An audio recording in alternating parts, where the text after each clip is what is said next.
Assalomu alaykum azizlar. Bizning bugungi videomiz tirnoq gul haqida bo'ladi. Bu gulni siz juda yaxshi bilasiz.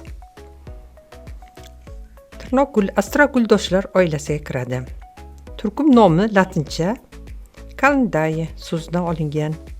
Rimliklar har bir oyning birinchi kunini Calendae deb ataganlar.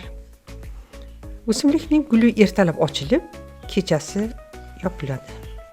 Tirnoq gulining vatani Janubiy va Markaziy Yevropa hisoblanadi.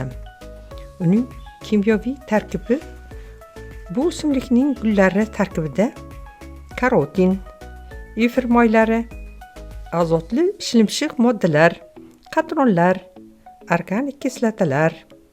Tirnoq gulining yer ustki qismida esa, ya'ni poyalari, barglarida kalindin achchiq moddasi, oshlovchi moddalar, moylar mavjud.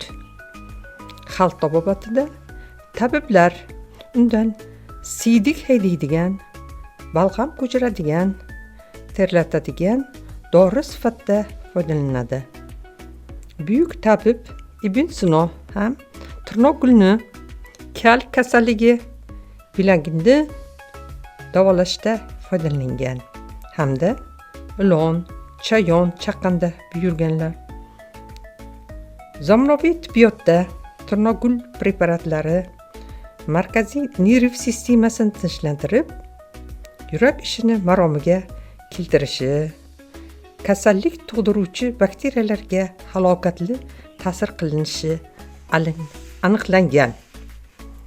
Hozirgi kunda tirnoq gul preparatlari ishlab chiqilib, jigar, taloq, buyrak, o't yo'llari kasalliklari, gipertoniya, klimaksni davolashda foydalanadi.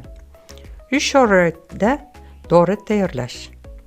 Dastlab 2 choy qoshiq miqdordagi tirnoq gullari, mevalar ustiga 2 stakan qaynoq suv quyib 15 daqiqa damlanadi.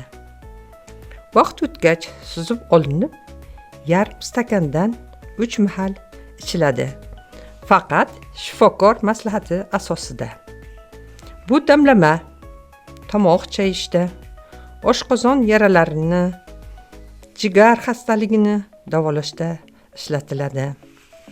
Azizlar, kanalimizga obuna bo'ling. Like bosib, izohlarda fikrlaringizni qoldiring. Biz bundan mamnun bo'lamiz, chunki siz bu bilan kanalimiz ravnoqiga hissa qo'shgan bo'lasiz.